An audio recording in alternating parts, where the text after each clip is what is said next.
What is going on, everybody? John Middlekauff, 3 and Out Podcast. Make sure you subscribe to the podcast wherever you may listen. If you're listening on AMP, happy to have you. If you're watching this on YouTube, make sure you smash that like button, subscribe to the channel, leave a comment, check out all the different volume shows. Got a lot of content for you. Kind of a big week. You might have heard about it. Super Bowl LVII, Glendale, Arizona. The Chiefs and the Eagles have both arrived. They're here. The festivities will kick off. We'll have a lot going on, a lot of storylines, a lot of other stuff in the NFL. We will dive into it all throughout the week. Before we dive into some matchup stuff, I wanted to tell you about my friends at Gametime. Here's what I need you to do. I need you to go to the App Store in your phone, download the Gametime app. When you do that, type in the promo code JOHN, that's my name, John, and get $20 off tickets to any event. Hockey, baseball's right around the corner, basketball, college or pro. Concerts, you name it, they got you covered. Promo code John. If you already are an existing customer or if you're brand new, I got a special deal for you. Super Bowl, Chiefs, Eagles.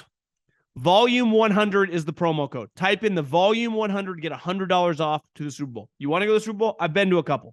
They're very, very fun. If my team was there, I would be there. You never want to pass up, if you can't afford it, the opportunity to watch history. And I'm going to help you afford that with the promo code Volume 100, $100 off. Highly recommend it. Come watch Super Bowl Glendale. If you're a Chiefs fan, you're an Eagles fan, you're a lover of football, and you got a little extra cash, recommend it. It's going to be a fun week here in the desert. Let's start with the Super Bowl. And just kind of a big picture topic of chasing greatness, because the best part about sports, I say this all the time, like in business, they're kind of like arbitrary goals, right? When you make a certain amount of money, you just extend it the next quarter or the next year. It just kind of builds on each other. It's not like you either succeeded or you failed. You'd be like, well, based on the economic times or the inflation, like we did pretty well. You can justify it any way you want. You know, I sold this many houses last year. The housing market crashed and I sold this many this year. It was still a solid year. And you might be right. You know, in sports, it's very cut and dry. It's very black and white. You either win or you lose. And regardless of what sport you play, whether it's an individual sport like tennis or golf, or it's your professional racer, or you play baseball, basketball, or football, or the NHL, there is an end goal to win the championship. In the individual sports, it's the majors and the grand slams. In racing, it's the specific big events. In team pro sports, it's the finals, the World Series, the Super Bowl, and the Stanley Cup. That is the said goal for most of the good teams. That's what you aspire to do. Because once you do that, it changes your life forever. Obviously, professionally, you're viewed then as a champion, and we monetize that in America. You get paid more to be a champion. We introduce you that the rest of your life, depending on who you are. You get paid based off that till you die. And both these teams are full of guys that have already won championships, right? Andy Reid, Patrick Mahomes, Travis Kelce, Chris Jones, Howie Roseman, Lane Johnson, Jason Kelce, Travis too, Fletcher Cox, champions on both sides. You start getting into rare air when you get multiple Super Bowls. And let's look at the Chiefs. Andy Reid and Patrick Mahomes. You know, I'm 38 years old. And I've experienced over the, basically the internet age, a lot of great quarterbacks not named Manning and Brady, right? And most of them have one Super Bowl. Aaron Rodgers, who I think is like a top 5 player of all time in a vacuum, but he's only won one championship. And you start kind of breaking it down, like some of that his fault, and people are like, well, his defense, he's got one championship. And more than likely, at 39 years old, going to the Raiders maybe, he ain't going to win another one. Drew Brees, one championship. Russell Wilson, who's not good anymore, was sweet for a long time, one championship. Big Ben Roethlisberger, right? He's got 2, but it feels like he's got 1. Bizarre career, but he doesn't really get credit for the first one, but he's got a couple. And, even guys like Joe Namath, Ken Stabler, it's very, very difficult to win multiple championships. And it's very, very difficult to win multiple championships with the same coach. Look at Peyton Manning. Went to a ton of Super Bowls. He went to them, I think, with 4 different coaches. Tony Dungy, Jim Caldwell, John Fox, and Gary Kubiak. So to have sustained success with one coach and one quarterback, it puts you into just a special category. Obviously, the greatest combination of all time is Belichick and Brady. And then it's kind of Montana and Walsh. What's weird is the Niners have 5 Super Bowls. Montana has 4, but Walsh quit after the 3rd. So Seifert actually won the 4th.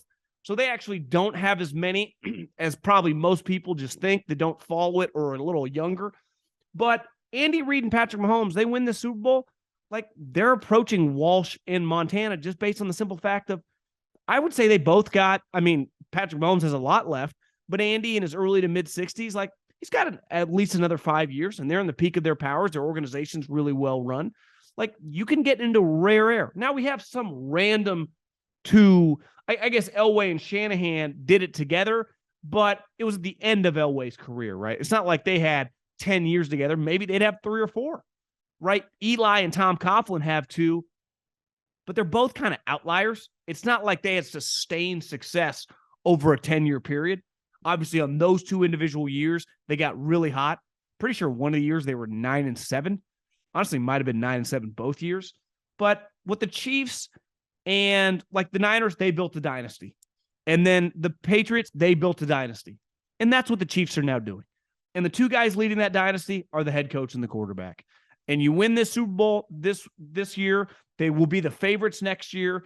And we're just looking at greatness. And I watch sports. I say it all the time. Like, I don't watch sports like for the random players. I like watching the cream of the crop. And I want to watch Patrick Mahomes and Andy Reid chase just kind of football heaven, because that's ultimately, they got a chance to be in rare air. And they win this one. I really think you can get to that 3rd mark. You're starting to look at, beside Brady and Belichick, could they be right there with Walsh and Montana as the 2nd greatest coach-quarterback combination of all time? I don't think it's out of the realm of possibilities. And then when you look at the Eagles, you're like, what defines the Eagles? It's not a coach or quarterback, because this is their 2nd Super Bowl since 2017. The coach and the quarterback are different. Obviously, some of their core players, I mean, Kelsey's a Hall of Famer. Lane Johnson's a Hall of Famer. Fletcher Cox, probably not, but he's like a all-time great Eagle.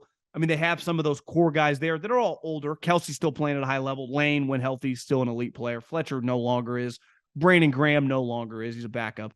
But, like, it's not really that group of guys, even though I would say Kelsey's a big part of it. So is Lane. But when I think of the Eagles, I think kind of their front office and Howie Roseman. And think how difficult it is for a general manager to go to a Super Bowl with multiple head coaches. That's not normal. Most guys don't get the opportunity, because most general managers don't have success with multiple head coaches. And definitely most general managers, think of the greatest general manager, probably non-coach of the last 30 years, is Bill Polian. And Bill Polian went to a ton of Super Bowls. He was the GM of those Bills teams. He was obviously the GM of the Colts teams. He won 1 Super Bowl. Now, he got to a bunch of different Super Bowls with many head coaches. Marv Levy, Tony Dungy, and Jim Caldwell, but he only won the 1. And a couple years ago, when they fired Doug Peterson, it's not like the Eagles have 8 Super Bowls when you walk into the building. That was their first ever Super Bowl. So they fired a guy that brought home a Lombardi, and that's a tough transition. And they kind of overhauled the roster, especially with a new quarterback, and it's worked. Like, if the Eagles win this Super Bowl, what I'm saying about Andy and Patrick Mahomes having multiple Super Bowls and headed toward, like, could they be number 2 behind Belichick and Brady one day? Are we going to start talking about Howie Roseman as one of the great general managers of all time? Like, 2 Super Bowls with 2 different coaches and 2 different quarterbacks? That would be an incredible feat. It really would. Especially, like, ultimately Doug, backup quarterback, had kind of worked his way up. I would say to do it, Carson Wentz, number 2 overall pick, even though he got hurt, and then Nick Foles, who was a 3rd-round pick. You know, they beat Brady and Belichick. Nick Sirianni, like, no one saw that one coming. It would be, I know they're favored, so it would be a little less crazy in theory than their win over the Patriots, but close your eyes and say Nick Sirianni, Super Bowl champ. That's pretty nuts.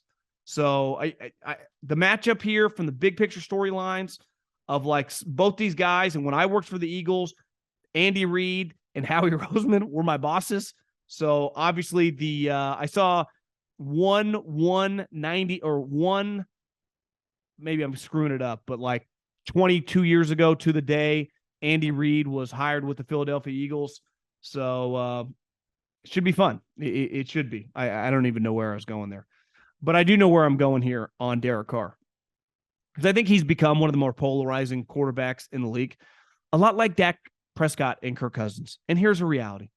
If you want to win the Super Bowl, and I think Derek Carr is going to end up getting traded, or excuse me, end up getting cut and not getting traded. I don't think it behooves Derek Carr to accept a trade. I would just get cut and then go choose my team. But if I'm Derek Carr, or if I'm, a team, a general manager thinking about acquiring Derek Carr and making him the quarterback of my team, if my goal is to win the Super Bowl, that's not going to happen. You're not going to win a Super Bowl with Derek Carr. But do you know what? Like Dak Prescott and Kirk Cousins aren't going to win Super Bowls for their team. But you know what they do?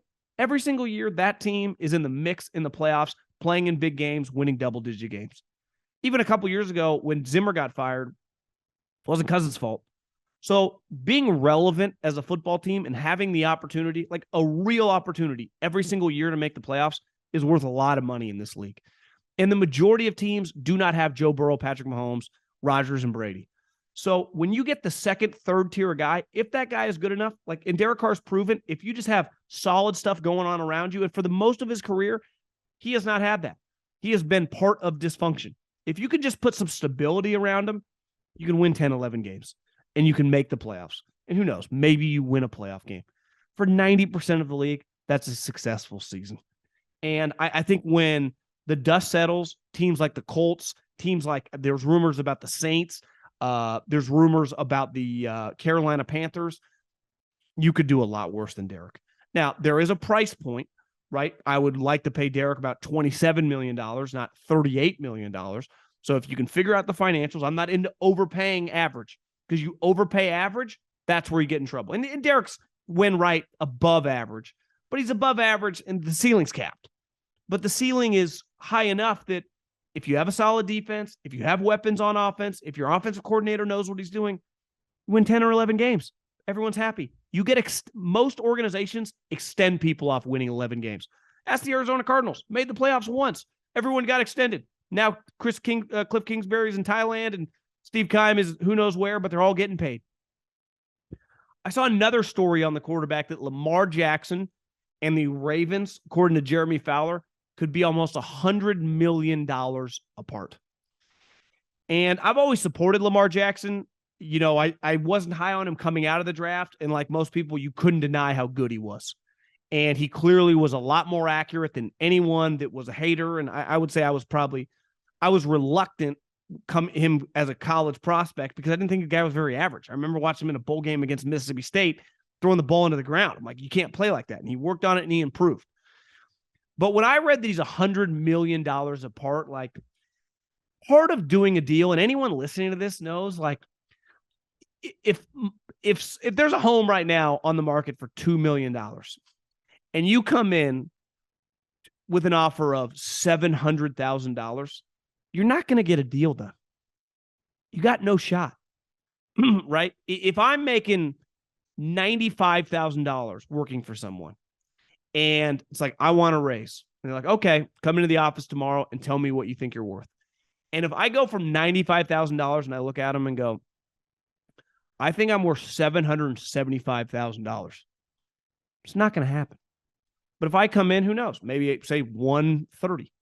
Maybe we can end up meeting at 120. Just like if the house is on sale for $2 million. If I come in with an offer, housing market's kind of in shambles. It's definitely slowing down. Rates are up at 1.65. Who knows? Maybe that seller is desperate to get out. Maybe we can meet in the middle, and maybe I can end up getting it for 1.76. But when you are so far away in business, like this is pretty clear where this thing's destined to go. Not going to work out.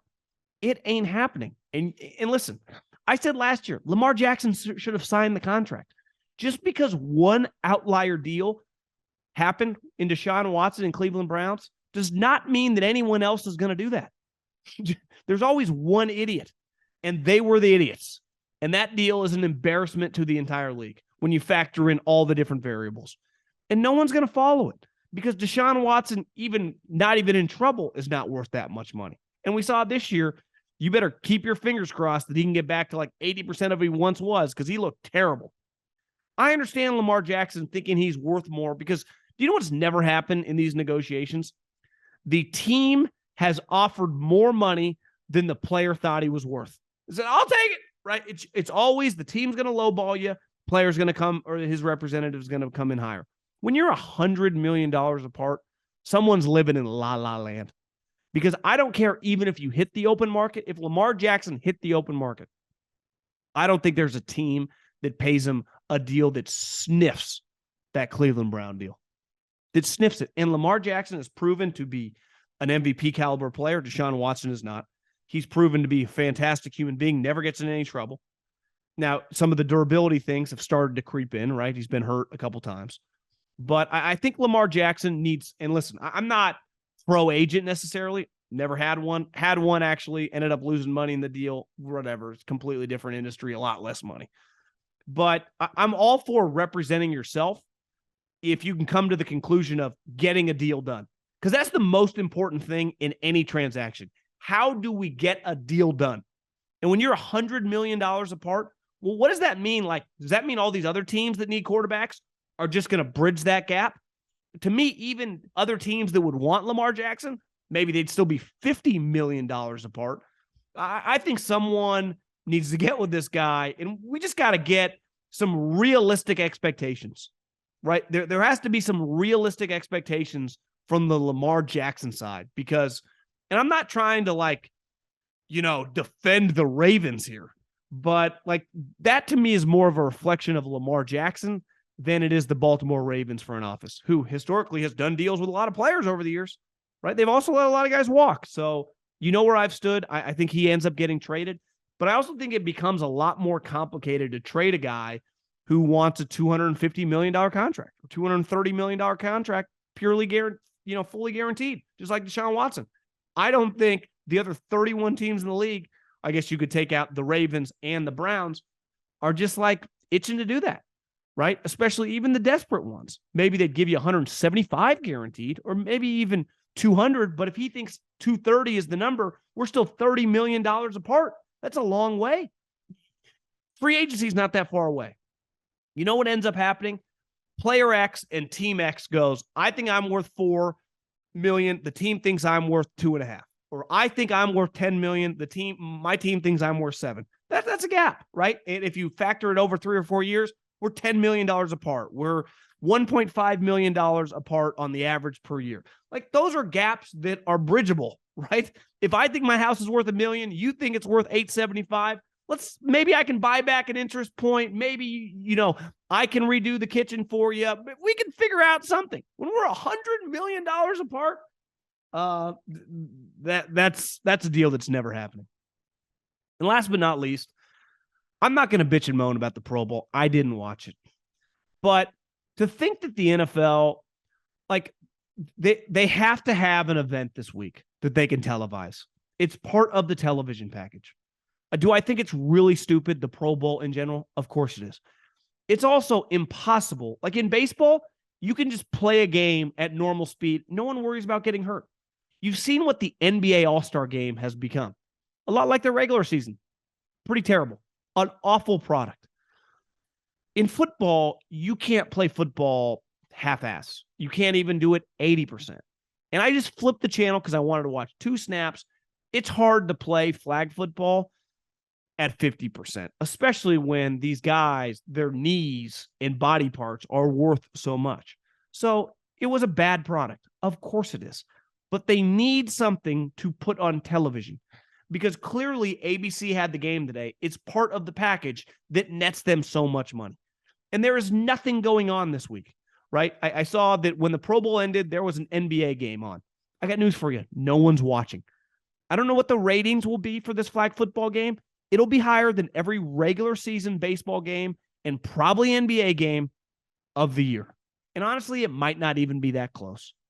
So this game is simply for inventory. They need inventory. And this week, they need something. I don't think there's an easy thing to do. You just get all the quarterbacks and see who can throw the farthest. They did stuff like that. They did dodgeball. They had some different events. It's going to be cheesy. And if you hate it, I got news for you. It's not for you. Just like it's not for me. But it's for somebody. And it's for somebody that when you add all those somebodies up, equal numbers that the other leagues would die for. So it's simply a business, keep an inventory rolling so they can keep the cash rolling. Is it a cash grab? Yes. They're in the business of making money. And I think we're always going to have people complain about it, but there's nothing you can do. You want something to complain about? I saw a trailer for the movie White Man Can't Jump, the new modern day version. I was embarrassed. I can't. Jack Harlow, who I actually kind of like, who's not bad. Sometimes I put him on my Pandora station when I'm at the gym. You can't remake that movie, especially with the two guys they remade it with. Like that's embarrassing. Like ultimately, White Man Can't Jump was one. It was just a classic, and two, it was made with two great actors, two legends in the business. You can't just pull some white rapper and some other random guy I've never seen before and expect to have some success. Because I'm offended. Honestly, I'm offended by nothing. Right? I'm not one of those people that always pretends to be offended because I just don't have the energy. I got too much going on in life. I don't have the energy to put negative thoughts always in my head. I was offended when I saw that. Someone actually thought this would be a good idea.